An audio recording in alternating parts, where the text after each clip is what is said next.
Okay, everyone, we're going to get, ready?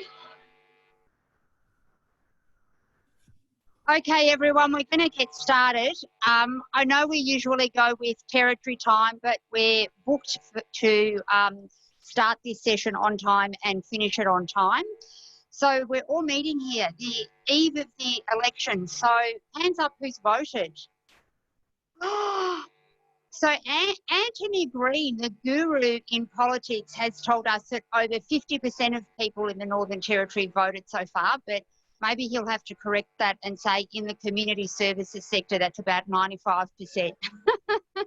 So most of you already know me. I'm Deborah Di Natale, the CEO of NTCOSS, and we represent the not-for-profit sector across the Territory. And I'm pretty proud today to launch the report of the value of the sector. Someone said to me, in God we trust, everyone else bring data. And I think that's very true when we're talking about policy. So NTCOSS has always been advocating for evidence-based data and to make sure that when we create policy that it's based on good evidence and good data. Look, before we go any further, I want to acknowledge that we're meeting on Larrakia country and pay my respects to elders past, present and emerging, and I extend that to any other Aboriginal and Torres Strait Islander who is with us today. And I make the statement on what was and what will always be Aboriginal land, that sovereignty was never ceded. A little bit of housekeeping. We are filming this event today and we promise to get your flattering side and not to get you while you're in the middle of eating. And if you need to use the toilet straight out the door, you'll see a sign.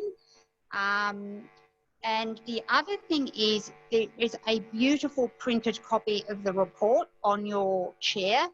And we're talking today about value and what we contribute to the economy. I do want to say that for someone who's worked in the not-for-profit sector most of my life, I started off very briefly in the law in a private place and didn't last very long there, and ended up working across a whole host of community legal centres and then also in the homelessness space. And I want to say that having travelled recently through the Barkly, through 4 remote Aboriginal communities, it was really interesting to hear people tell me in those communities that the most valuable services were those that were offered by NGOs.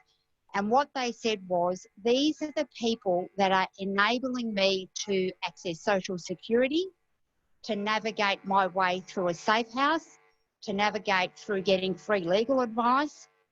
And so nobody really needs to tell anyone in this room the value that we provide to ensure that nobody is left behind and that we can continue to advocate for equality and fairness. But the other thing that's often forgotten is the incredible role we play in terms of the economy of the NT. We are one of the largest contributors to the economy.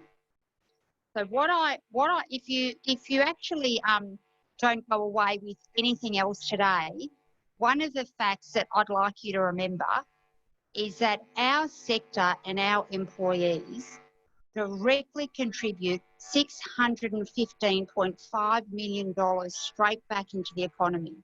So your local IGA, your local Woolies, all of that industry that government is wanting to be supported is coming from our direct wages. And what we have now is evidence that our employees are spending money directly in their geographic area. So I often say, and people hear me make this statement all the time, the single biggest thing any government can do to support the economy is support the not-for-profit sector. So we're meeting on the eve of the election, so whoever forms government tomorrow, we will continue to let them know that they need to support us if they want to see the economy thrive.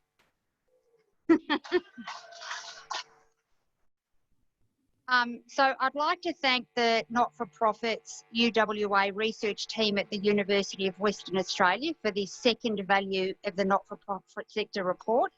and we look forward to providing this to the sector every 2 years. And today I get the pleasure of introducing Professor David Gilchrist. Professor David Gilchrist is to the sector what George Clooney is to Hollywood. No one who has done any type of research in not-for-profit academia doesn't know about Professor David Gilchrist. So he's really the star of the show today. He has a career spanning 30 years and he's held a number of senior roles in not-for-profit, commercial and public sectors. Most recently, he held the role of Assistant Auditor General in Western Australia, and prior to that, he taught accounting and finance at the London School of Economics and a number of other schools, but I don't really want to spend 10 minutes talking about that. Just suffice it to say he's an academic genius in this regard. He's also the co-convener of the Not-for-Profits Research Group and a Professor of Accounting in the School of Business at the University of Western Australia. He has published widely as an academic and journalist and is a principal author of a number of key national reports, including the seminal report Australian Charities 2013 for the Commonwealth Government and the Australian National Disability Costing Pricing Framework 2014. And he is the author of The Value of the Not-for-Profit Sector 2020. David, via video link from Perth, welcome. Thank you very much, Deborah. And you had me at George Clooney. I feel like hanging up and going now. It doesn't get better than that, so thank you very much. I'll get straight into it if I can, but first and foremost, I too would like to acknowledge the country of the Whadjuk people of the Noongar Nation here in Perth, from whose lands I'm presenting today, and to pay my respects to their elders, past, present and emerging, as well as to the Larrakia peoples and elders and other First Nations present that might be present in the room with you.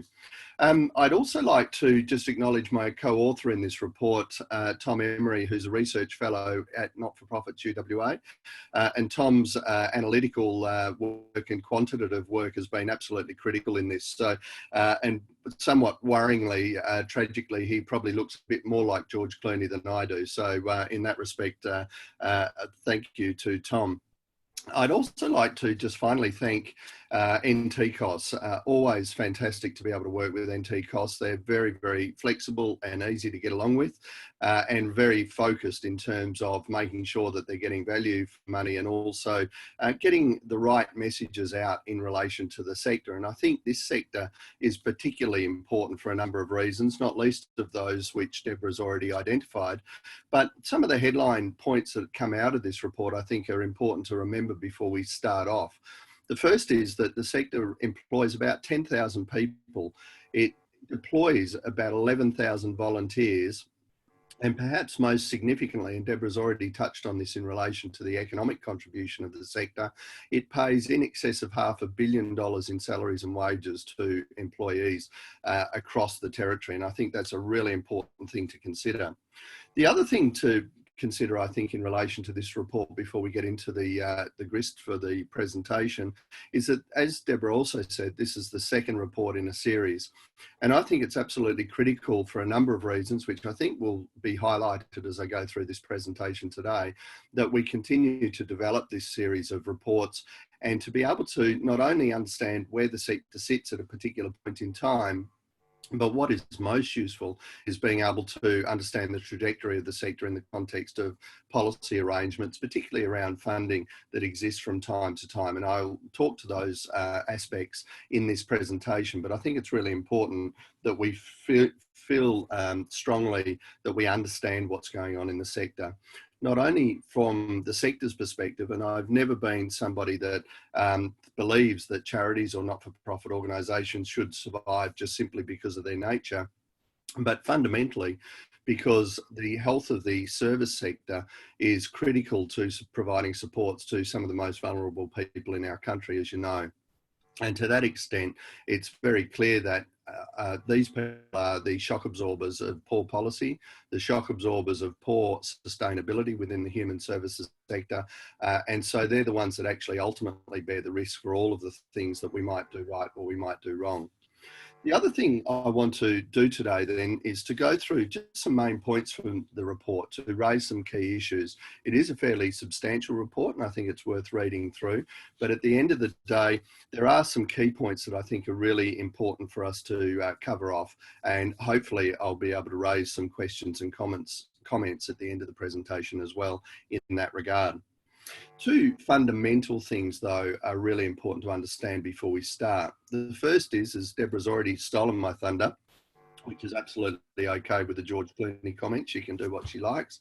But at the end of the day, the economic value of this sector is absolutely critical. It is a sector in which pump priming or any economic development, economic growth directive can go into this sector very, very comfortably and do some great things for the Northern Territory.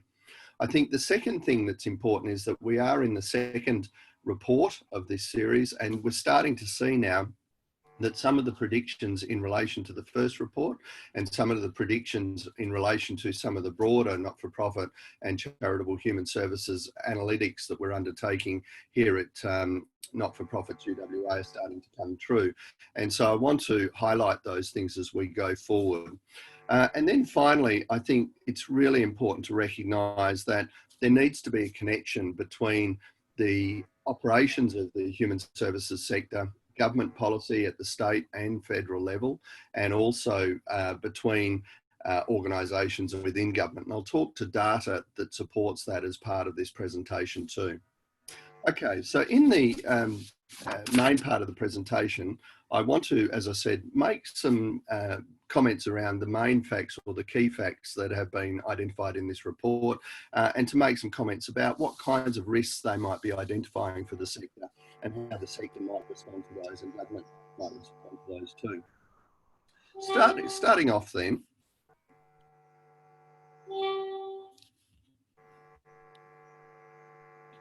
a few things. First and foremost, the nature of the data that we've accessed. Unfortunately, and I will comment on this a few times as we go through the presentation, the nature of the data available for analysing human services in Australia is very, very poor. And I think it's important to recognise that COVID has been a really important event in the context of understanding just how poor that data is and how difficult it has been for governments and for the sector to make decisions in response to COVID specifically, but also in ongoing terms as well. So pump priming, as well as being able to undertake simple decisions like deciding how much personal protective equipment is required for a subsector and so on. The data that's used in this report is very similar to the data that was used in the original report. So it's ACNC data for the 2018 financial year for registered charities. And that data is compared to the 2015 data that was provided to ACNC by those registered charities. We also last time looked at ABS data. However, we took the decision that the data was too old for the not-for-profits and analytics that the ABS undertakes. And we feel strongly 2 points on that. One is that the 2013 data is too old to actually include in this report. It doesn't really help in our analysis of the sector up to this point. But secondly, it's really important that the ABS are funded to be able to undertake the next lot of data collection in relation to this sector, not only for the Northern Territory, but Australia-wide. We also use some published data from the NT Treasury in relation to broad economic growth, and use some other data from some other territory departments based on specific questions. And all of that data description, all of the analytic processes that we went through are included in appendices to the report.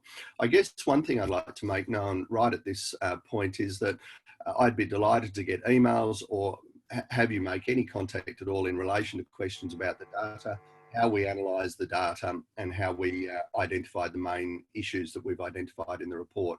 Any questions or comments over the next little while is absolutely fantastic and very welcome. The next thing I'd like to say is that we analysed on that basis of that data, essentially charities headquartered in the Northern Territory and also territory level economic data. So how this sector moves within the Northern Territory economy. And then finally, we analysed a number of things, including the organisation's activities, their beneficiaries, the employment data, and the financial data. And I guess one of the things that is really important to remember here is that because of the nature of the data we've collected, it's what we call administrative data. It's provided to the ACNC, as I mentioned before, but it's very difficult for us to be more specific at a local level in terms of what's happening within this sector and what impact that's happening on the delivery of human services, say in remote communities, in rural or regional communities, much less in Darwin itself. And I think this is a great detraction from the data that's being collected, and I'll talk to that at the end of the presentation. Okay, so some main points.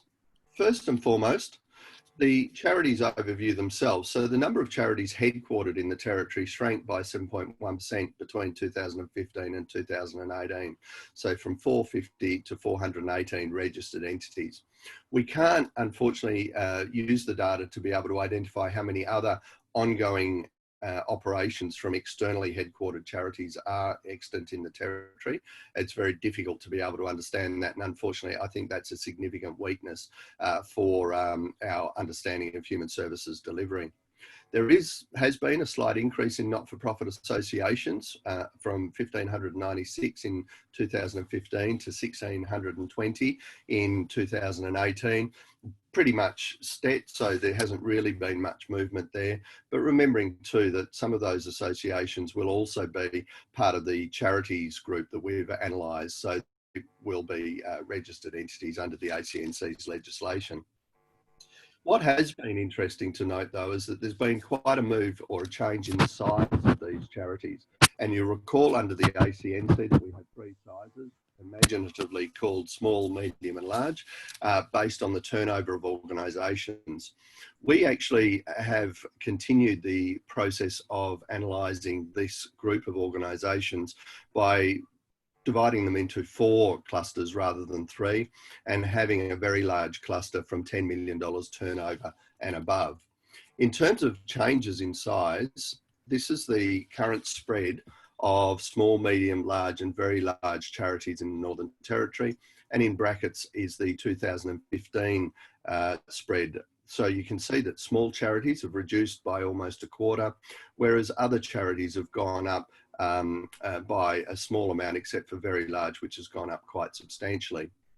Now, continuing my consideration that charities shouldn't necessarily be maintained if they're not sustainable and they're not efficient, not effective, and perhaps most importantly, they're not delivering what the sector needs them to deliver or what their clients need them to deliver. I think the fact that there has been a significant drop in small charities is something of a concern.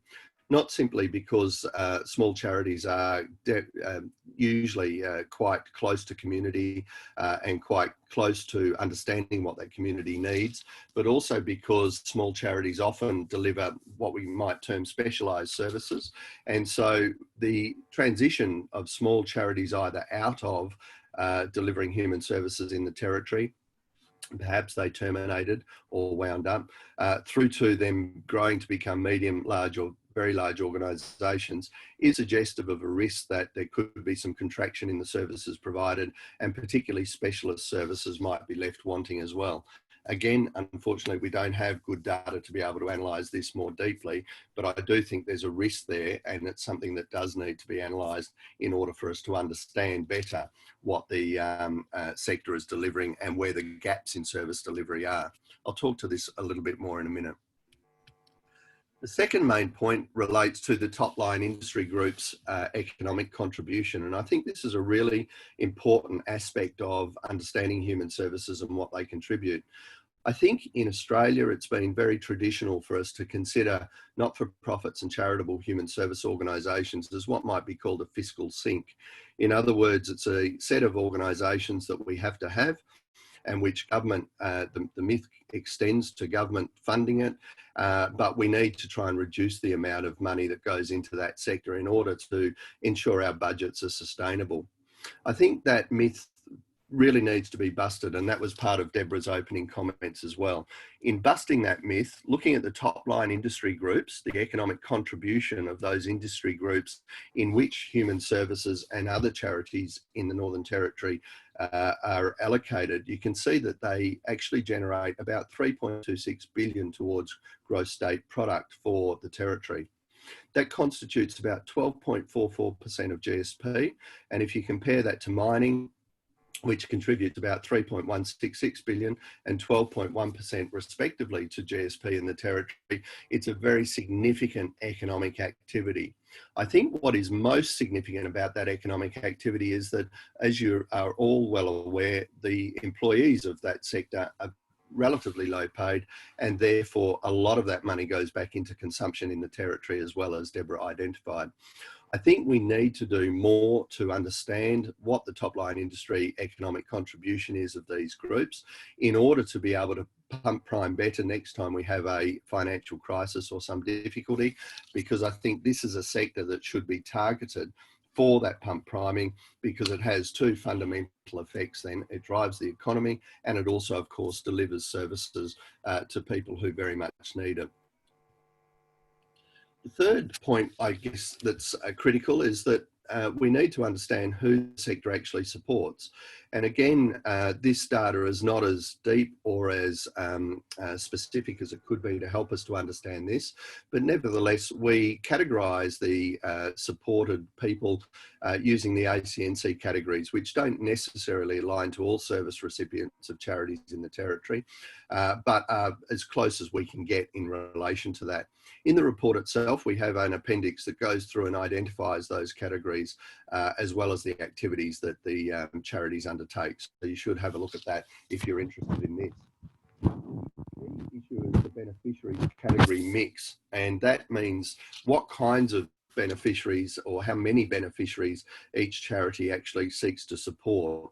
That mix is important to understand because it helps us to understand whether or not there are risks of gaps in service delivery. We use the mix in order to be able to understand whether or not there's been a reduction in the numbers of beneficiary categories, and we would then suggest that that actually impacts the amount of services delivered, or the types of service delivered rather. In 2018, we identified that 3 service categories, or beneficiary categories rather, were identified by charities in the Northern Territory, as compared to 6.59 in 2015. So there's been a drop of over 50% in relation to the number of people or types of people that are beneficiaries of charities in the Northern Territory. It's quite a significant drop, and something for, I think, people to be considering and to think about the risk in relation to where gaps in service delivery might be developing. What does the sector do? Again, we use the other activities nomenclature within the annual information statement report provided to the ACNC by charities. The other activities is not the main activity of an organisation, but it does give us an idea of the activity spread of these organisations. Once again, we don't have deep enough or specific enough data to look other than at the top line averages and to identify potential risks for further investigation. In this case, in relation to other activities to assess the service mix change, we identified that 1.52 other activities were reported on average in 2018 compared to 2.91 other activities in 2015. This is on top of the main activity that these organisations undertake. But what is important to note is that there's almost a 50% contraction in the number of activities, other activities undertaken by these organisations within the Northern Territory. Combining that with a reduction or contraction in beneficiary categories, it suggests very much that the service mix on average is reduced for charities providing human services in the Northern Territory. And again, that is a risk area that really needs to be investigated so that we can understand where the service gaps might be developing. In terms of that service mix then, what does the service mix and user cohort contraction mean? I think there's a few things that it means, but first and foremost, it means that service providers focusing on their knitting. They're looking, I think, that at sustainability risk and trying to meet that sustainability risk by contracting service types offered. They might also be looking at exiting service delivery entirely, so that those organisations that either wound up in the territory, that reduction of charities that we identified before, or might have moved into other service areas because of the sustainability and other risks that they feel that their organisations face. Service providers exiting service delivery is really important in the context of the cohort contraction that we identified before, so the types of beneficiaries that are being serviced. At the end of the day, it's also extremely likely that the contraction of services and cohorts served are not balanced to needs. What does that mean? It means that while we have a contraction in the number of beneficiaries that are being supported by these organisations, or a contraction in the number of activities these organisations undertake, we know that that contraction is not balanced to all of the needs across human services in the Northern Territory, and it's very likely that some needs will be impacted by this far more significantly than other needs. This could be based on price, it could be based on geography or capacity to hire staff, particularly staff with appropriate training and experience. And so these organisations are making decisions based on sustainability of the corporation going forward. This also means that you, as I mentioned before, in relation to small charities, there might be a loss of specialisation, which will impact rather a very small group of people, but a possibly high needs group of people in the territory, and we need to try and identify where that reduction is being lost or undertaken. What does it mean? It means, first and foremost, as I've said a number of times, we don't have the data to assess this properly, and we need that data in order to be able to identify where those gaps in services are and who is taking the risk in relation to this. So the key questions are what services, where, and who is impacted with this contraction. The other area that was really important in terms of this report is the sector finances, and being able to understand the financial sustainability levels of the sector going forward. In relation to that, I'm really keen to talk about profitability, and there are a number of aspects of sustainability in finance that we can talk about, but we do have limited time, and so I think profitability is probably the most important element given the significant change that's occurred between 2015 and 2018 in that regard. So one of the things that has happened is that the sector has polarised, as we forecast in 2015, both in the Northern Territories report and in other reports around that time. By polarised, we mean that some organisations are sustainable and operating profitably, while other organisations are increasingly unsustainable and operating at a loss. Clearly, operating at a loss is not going to help those organisations maintain their sustainability, but we have identified for 2018 that 55% of organisations reported a profit, 29% reported a loss, and 16% broke even. The break-even group is a concern to us as well for two reasons. Number one, because when we talk about break-even, we're talking about a 1% profit or up to 1% profit and then down below zero so that we've got an actual loss. And we consider a 1% profit as being an inadequate return for an organisation on two counts. One, because CPI ran at above 1% during the period, but also secondly, because the profit needs to be generated in order to build the balance sheet. And I'll make some comments about profit shortly. The other thing to be remembering though is that those organisations that made less than 3% profit for the 2018 financial year were also running behind health CPI. Often in the human services sector, we talk about CPI in the context of the prices paid for services delivered. It's really important for us to consider, rather than CPI, health CPI, which is actually a basket of services and costs that are associated with the provision of human services across Australia. Human services, or rather health CPI, ran at about 4% during the same period, and organisations that are not making 4%, I think, are going to be in trouble in terms of being able to make sufficient profit to maintain their balance sheets going forward. Again, I'll talk about that a little bit more in a second. The other thing that's important to remember is, as predicted in 2015 in the Northern Territory as well as across the Commonwealth, a third of the sector is likely to be in financial jeopardy at the moment. And we're seeing that contraction in the sector, not only in relation to the services and the people being supported, but also in the numbers of charities operating in the sector. And I think that financial jeopardy is going to become more and more significant over the coming period. Again, it's not that these organisations should survive just simply because they're not-for-profits or charities, but ultimately that jeopardy is borne by service users, and that service mix is unlikely to be maintained at a balanced level if organisations are in financial jeopardy. Another thing to think about is in the context or in the context of sustainability going forward, and particularly pricing. Between 2015 and 2018, the income for these charities rose by $349 million. Expenses also rose by $347 million. So there was $2 million essentially shared in net profit across the 400 odd organisations that generated this income. This, I think, is a really important issue. It suggests that pricing and policies around pricing, so for instance, using quasi-market pricing under the NDIS, is not necessarily working to achieve the necessary margin for economies of scale to be achieved.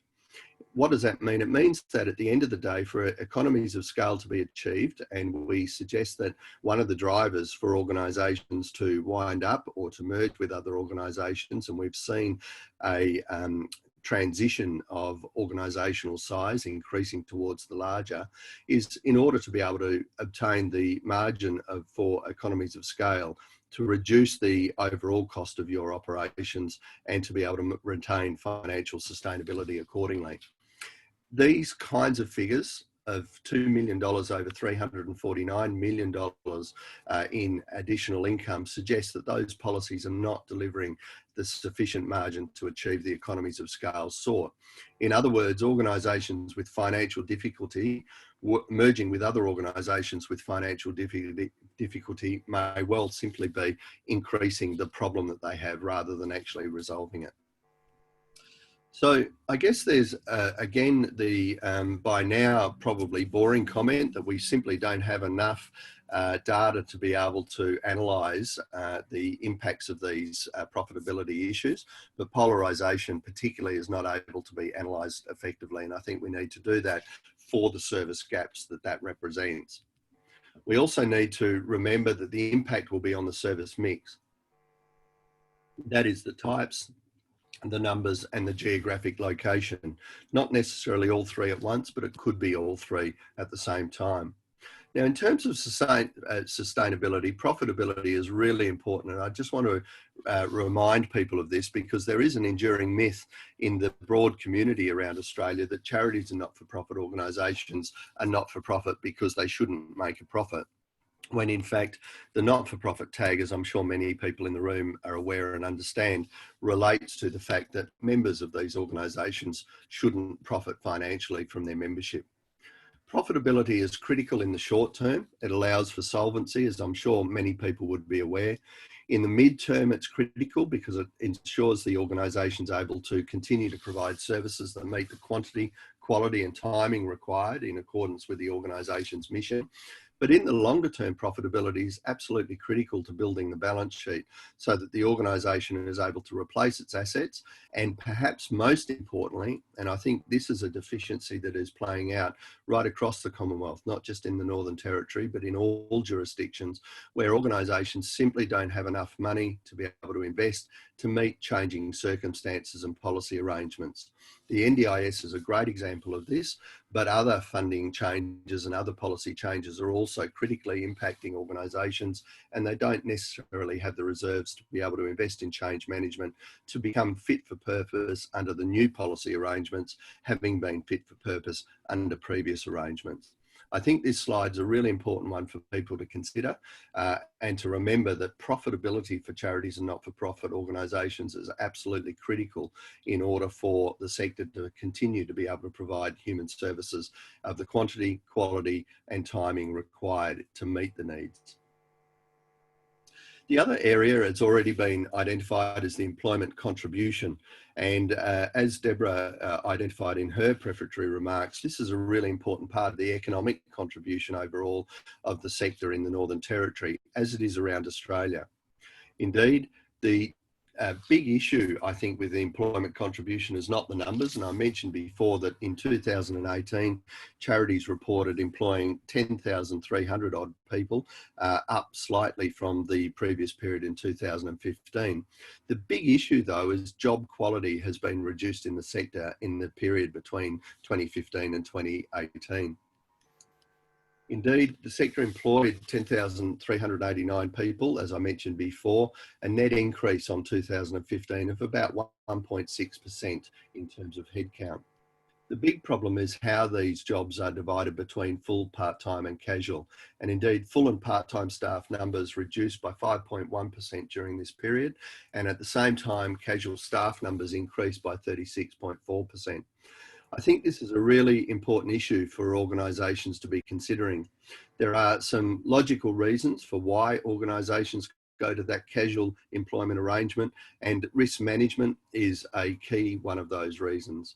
But for there to be a net increase of 1.6% in employment, made up of casual staff numbers increasing by 36.4%, it means two things in my mind. The first thing it means is that those employees have unreliable hours and unreliable incomes, and that's suggestive then of retention issues for organisations and commitment costs that go with that.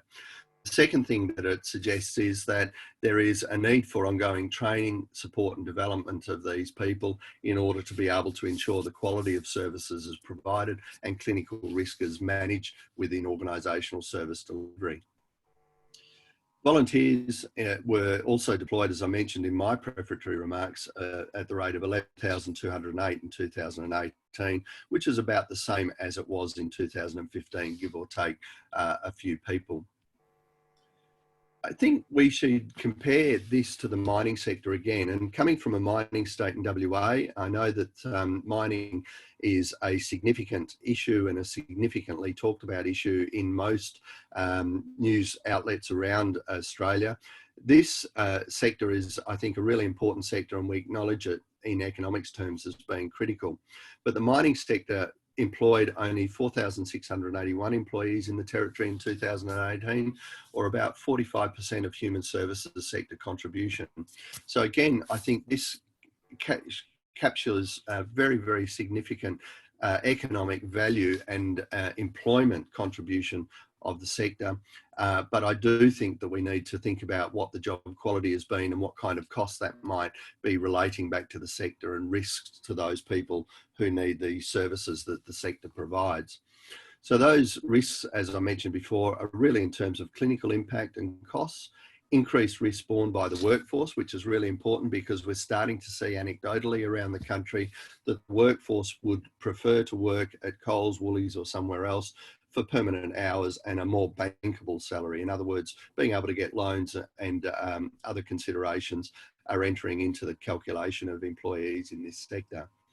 The economic contribution of the sector remains significant, as I've mentioned before, but of course, those people that bear the risk ultimately in relation to all of this are those people dependent on the services and supports of the human services sector in the Northern Territory. Okay, the final point that I want to speak on is in relation to data assets. And I've spoken a lot about data assets over the course of the discussion this morning because we have had a tendency in Australia around human services to not consider data collection, analysis and reporting of that data to be particularly important. And in a way, it hasn't been in old funding arrangements where government was much closer to the funding arrangements than they are today, particularly in state and territory governments where, say, disability services were delivered and funded out of the budgets at the more local level. I think the other thing that we have consistently to battle against is the continuing mythology around the collection of data and the conception of red tape that is associated with that. I think defining and understanding a definition of red tape is a really critical thing here, and we need to talk about this in the sector and also between the sector and government, because it seems to me that just about any administrative process, regardless of its value, either in terms of policy decision making or otherwise, is considered to be red tape, even though it does constructively contribute to our understanding of the sector. At this stage, we use a definition of red tape that means that red tape is that administrative process that does not deliver value or cost benefit value above the cost of its contribution. So in other words, any administrative process that simply doesn't deliver benefit over the cost of its action needs to be reduced, because that is red tape by definition. In terms of collecting data, analysing data, and being transparent and sharing the results of that analytics to the sector and more broadly to the Australian community, I don't see that as red tape. I do know that it costs a lot of time and money for organisations to be able to contribute their data, but we do need to understand the sector much more effectively in order to be able to make decisions about policy, pricing, and to understand where the gaps in service delivery lie as a result of things like the contraction that we've reported in this second volume of the report. So in terms of data assets, I guess there's a few things to identify. The first thing is that data sets are very poor. The ACNC data set is poor because it is administrative data at the very top level, and there is very limited capacity for us to be able to delve into what organisations do and how they do it, and more importantly, where they do it. I'll comment in a short time in relation to local decision making, but we need to have increased data and understanding of what's happening at the local level in order for choice and control to really be deployed so that decisions can be made at that coalface service delivery level. There's a significant set of policy questions that can't be realistically answered without that adequate data, and I've already spoken to those a fair bit.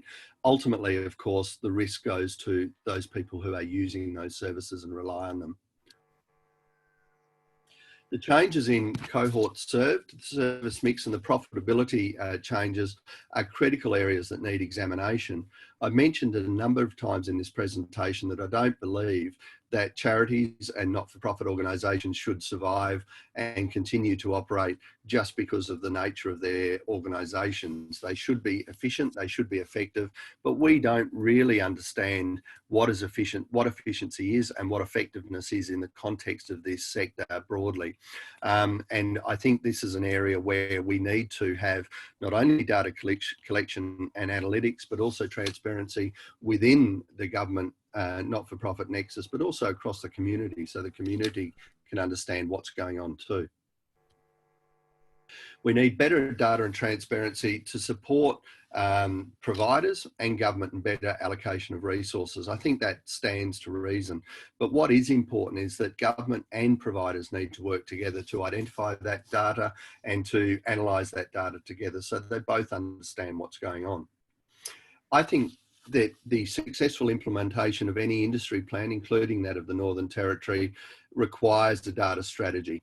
It's absolutely critical in order to be able to understand whether or not that industry plan is being effectively implemented, and to be able to make changes to the industry plan and direction as needed in accordance with the data that's been collected and analysed. As I've said many, many times today, the service users are ultimately the shock absorbers for poor policy. And unfortunately, under service arrangements like the NDIS, we actually don't even know those service users exist unless they have plans and have entered into the system. And therefore our data, not only in terms of the not-for-profit and charitable human services sector, but more broadly in terms of demand, is not well known. And I think this is a critical issue for people to be aware of. When we talk about human services demand in the Territory or anywhere else around Australia, in fact, we're talking about the amount of money set aside for actual service delivery and those enrolled or registered, if you like, within programs. Beyond that, we have a very, very poor understanding, other than anecdotally, of what the true demand for services is required in all of our community areas. So I wanted to just end my presentation. I think I'm coming up for my 45 minutes now, just with some macro elements that I think are required and perhaps might engender some questions or some comments in relation to the report in a few minutes' time. But I think these macro elements are really important considerations for not just government, but also for the sector going forward. And given that the Northern Territory does have its industry plan in place, perhaps Industry Plan version 2.0 can consider some of these elements as well. There might be some need for a update of that plan to help to identify some of the data requirements. I think the first thing is to have a local data strategy. And I mentioned when I was speaking to the last slide that at the end of the day, true choice and control and quality of services must be delivered at the local level, which means that decision making must be allocated to the lowest level.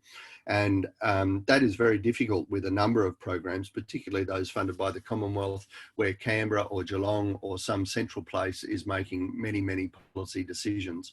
We need to be able to chew gum and walk at the same time, which means that we need to be able to obviously provide that Commonwealth funding, which is most needed in this sector, but also have a governance strategy and structure that allows for decisions to be taken at the local level in order to be as effective as possible and to be as resource friendly as possible going forward.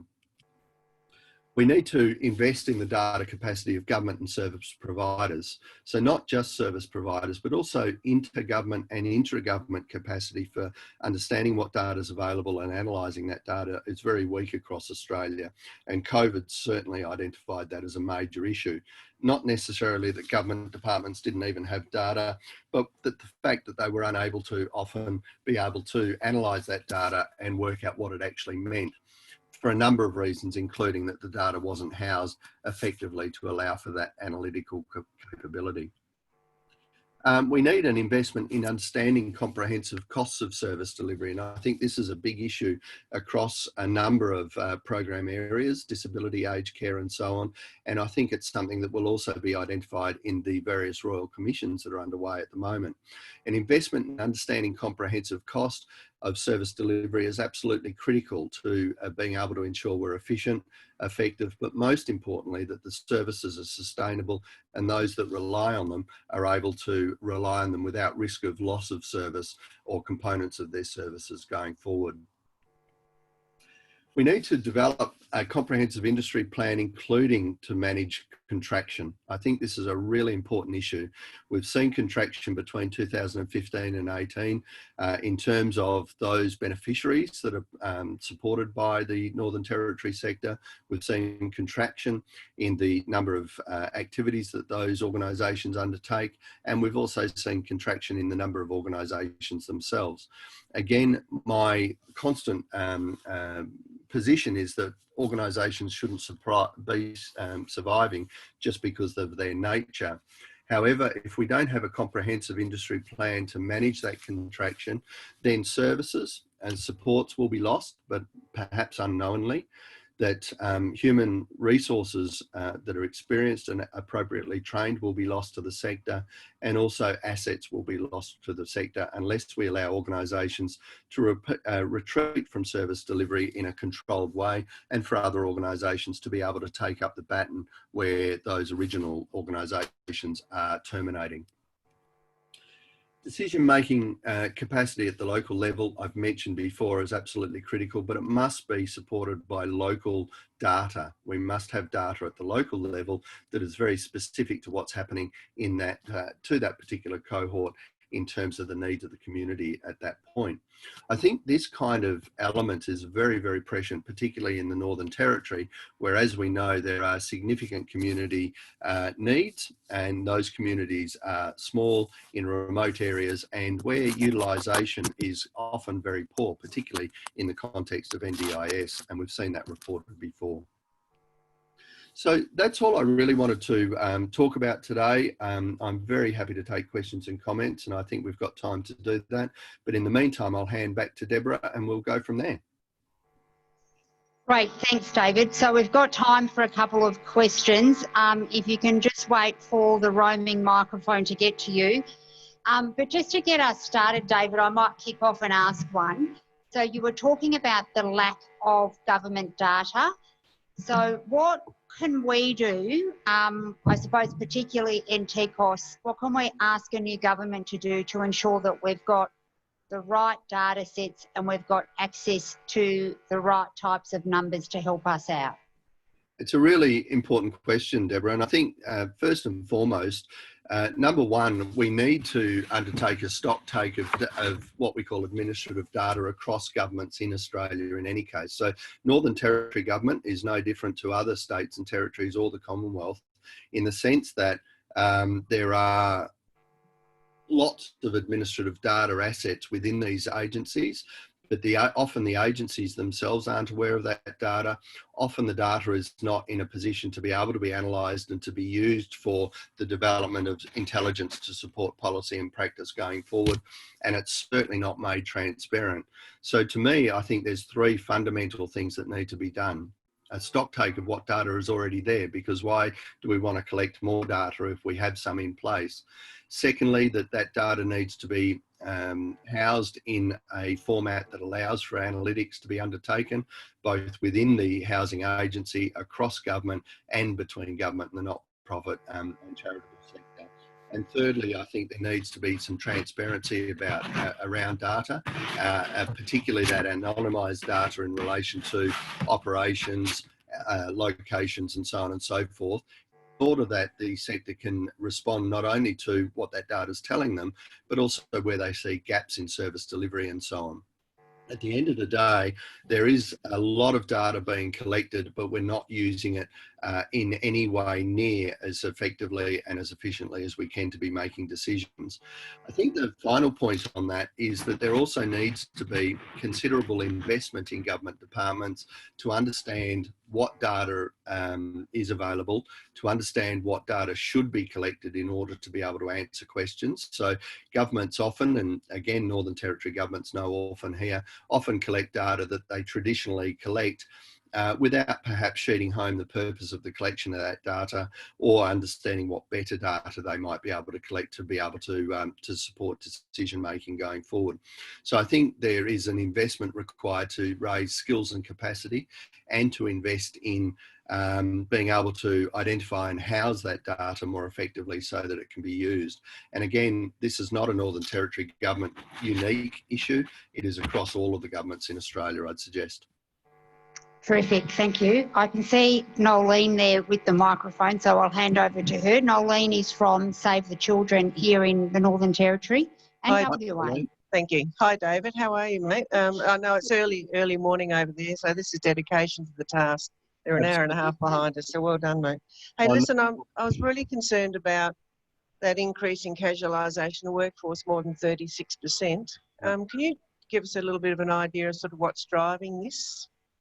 Oh, look, I think there's three things driving this. Firstly is funding policy, and I picked on the NDIS a few times today, but I think it is a structure that everybody understands, generally, at least, even if they're not providing services in that particular area. The NDIS is a good example of what drives casualisation of a workforce in organisations. The inability of organisations to be able to plan out what hours they need specifically, and to have confidence in terms of those hours, to be able to ensure that they meet the pricing requirements, or to be able to work within the pricing requirements, given that, for instance, the NDIS pricing is not really sheeted home to comprehensive cost of service delivery, as you know very well. It's sheeted home to the amount of money that's available, which is a poor substitute, but also because these organisations have a significant eye now to their ongoing financial sustainability, which is important. But I think reducing risk by casualisation of workforce also carries some concomitant cost increases for organisations, as I'm sure many people in the room would understand.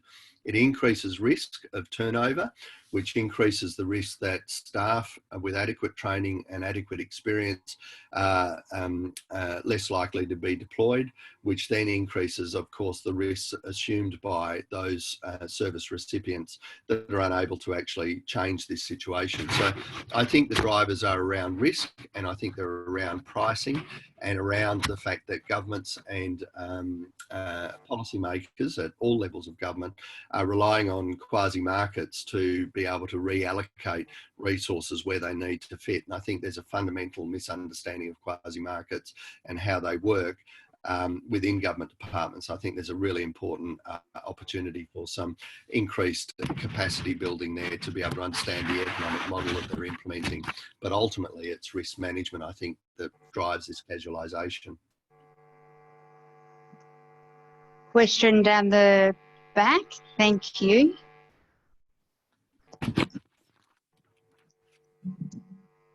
Good morning, David. Sue Shearer here, CEO of Council on the Ageing in the Northern Territory. Thank you, as I said, for getting up so early. I'm not a morning person, so lucky you are. The sun's come up now, so I'm starting to feel human. Oh, okay then. And going back to the, as you said, with the Northern Territory Treasuring and their modelling, we've found some actual, probably, I wouldn't call it faults, but as an example, we delivered an NT Seniors card in the Northern Territory, and their modelling suggested that we would do 110 Seniors card a month for people turning 60. And the ABS says that we have the highest growth of seniors over 65, but that was in 2016. We are doing 300 cards a month for people turning 60. So there's some anomalies there with some modelling which we've pointed out. And as you said, they want data to provide particular services, especially for the ageing population. So we have to obviously do better modelling in that aspect, but also going back to the casualisation of wages, we, as we know, that's caused the most concern in the aged care sector, especially in Victoria, where you have different people contracted, they're casual and they're going from place to place. We're lucky up here that most of our aged care facilities have permanent employees, but again, NT has just put all their staff on permanent part-time because we realise, obviously, with sick pay and holiday pay and things like that, but obviously that comes at a cost, and we have to absorb that cost, which we're lucky we can, but it's, as you said, it's convincing government that they want a lot of those services delivered for half the price. That's why they contract them out. Hey, everybody's nodding, yeah. So with this report, thank you, hopefully we can convince them of the importance of this sector and how it does contribute. But I think the main thing is, especially maybe with a new incumbent government, that, as I said, that a lot of people do want to put people on permanent part-time, but trying to absorb those costs is very difficult, and we have to be funded appropriately. Thanks, David. Absolutely, and I guess there's a couple of things that I would say in terms of your question or comment. First and foremost, I agree not only that there are all of the issues that I've already spelled out in terms of data collection and analytics problems and capacities, lack of capacity in government, and to be honest, across the sector. I think it's also the lack of timeliness in the way that data is used. So the 2018 ACNC data only came out or was made available a matter of a couple of months ago. So we're 2 years into, or 2 years post the provision of that data, and we're only just getting to look at it. It's in a time when technology is so has such capacity for data collection and analysis. The timeliness of data is also a major issue for those in government and in the sector to be able to analyse effectively. So we're making decisions, as you pointed out, on data that can be 2 years old, 3 years old, and that doesn't make any sort of sense at all. I think we can do that a lot better, and I think governments can do that better. I think the second thing that's really important, and I hope is taken away from the first couple of slides in this presentation, is the fact that we've got to get away from talking about human services as a nice to have value add for a wealthy economy and start looking at it in, if you like, economic terms equal to the economic terms we apply elsewhere. So for instance, the mining sector is in receipt of significant amounts of taxpayers' money in the form of foregone taxes for things like diesel rebates and so on. All of those costs are real costs that are borne by the taxpayer of investment in that particular sector. And I'm not here to say that's good, bad or indifferent. I'm not a mining expert, despite coming from Western Australia, and I don't wish to enter into that argument. But the point is that we should be analysing the human services sector in the Northern Territory in economics terms the same as we analyse every other sector in the Territory. And why my opening remarks were really saying that this sector actually provides economic growth in the Northern Territory, and therefore there is strong reason for government to invest in the sector.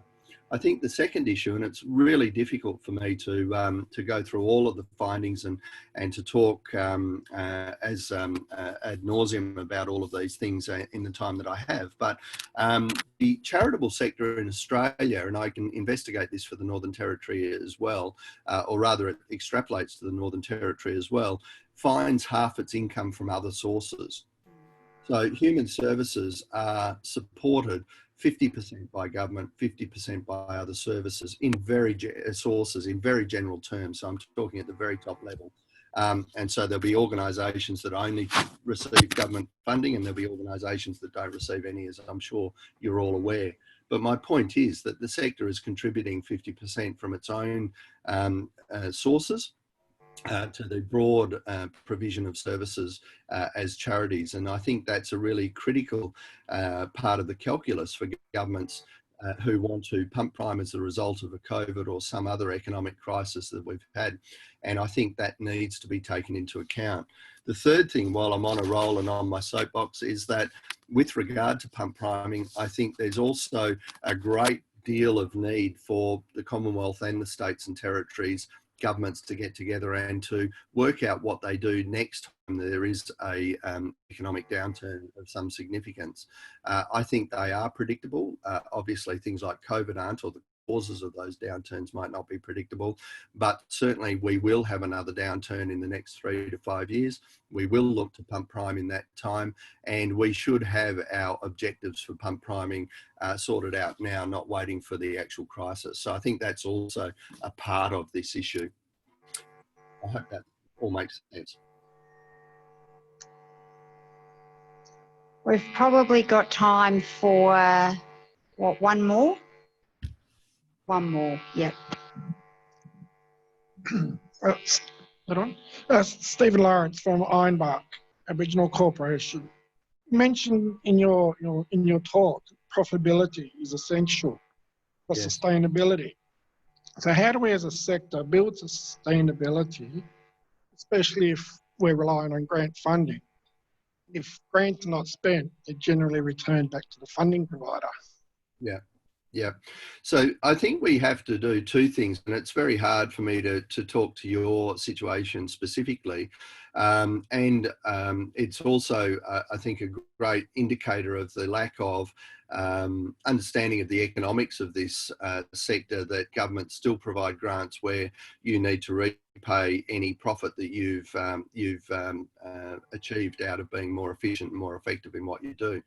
I think there's two things, though, to be advocating for. The first thing is that using the same logic around economics for this sector as we use for other sectors. So, for instance, if a major construction company was asked to build a bridge in the Territory, they certainly wouldn't be returning the profit or being asked to go and get 50% of their funding from somewhere else. They would actually be funded for the full cost of delivering that particular service or that particular commodity. And I think that costing of the comprehensive cost of human service delivery is absolutely critical to be able to get the pricing right for governments going forward. The second is that there's an inconsistency in the rhetoric around this process as well. So governments like to use quasi-markets and they like to talk about markets, and then to provide grants that profit is repayable obviates against that. And I think we need to advocate very strongly and send the message very strongly that in fact government is procuring services, not providing grants. It's a substantial and very important difference in terms of the way those grants should be treated and the way procurement should be treated going forward. So in other words, I think the advocacy points are that let's look at the economics of what's going on and make sure that there's a price that's established that meets the comprehensive cost of service delivery. And then secondly, to make sure that where government is procuring, they actually procure rather than provide grants or some other funding mechanism, which I think muddies the waters around being financially effective for organisations. Certainly, any grants or any procurement arrangements set up that you have to return funds that are not used, particularly in terms of profit, I think is very poor economic policy on the part of government. Terrific. Thanks, David. I'm looking at the time and getting the wrap up from the staff. So two things for everybody who's registered, those slides will be available to you. So they'll be sent to you via your emails. I also just want to quickly thank Hester for assisting us in sponsoring the breakfast for us. Thank you very much, Hester. And we have a lovely banner for Hester. And the last thing I want to say, as we're talking about booklet, I suggest you take it with you because it cost us double the rate of your registration to print each one. So you will have already made a 50% return, 100% return on your registration. So do take that with you. And thank you very much, everybody, for coming. And particularly thank you to Janine, who makes this all happen while I was in and out of Barclay for the last 3 days. So thanks, everybody. Thanks very much, Deborah.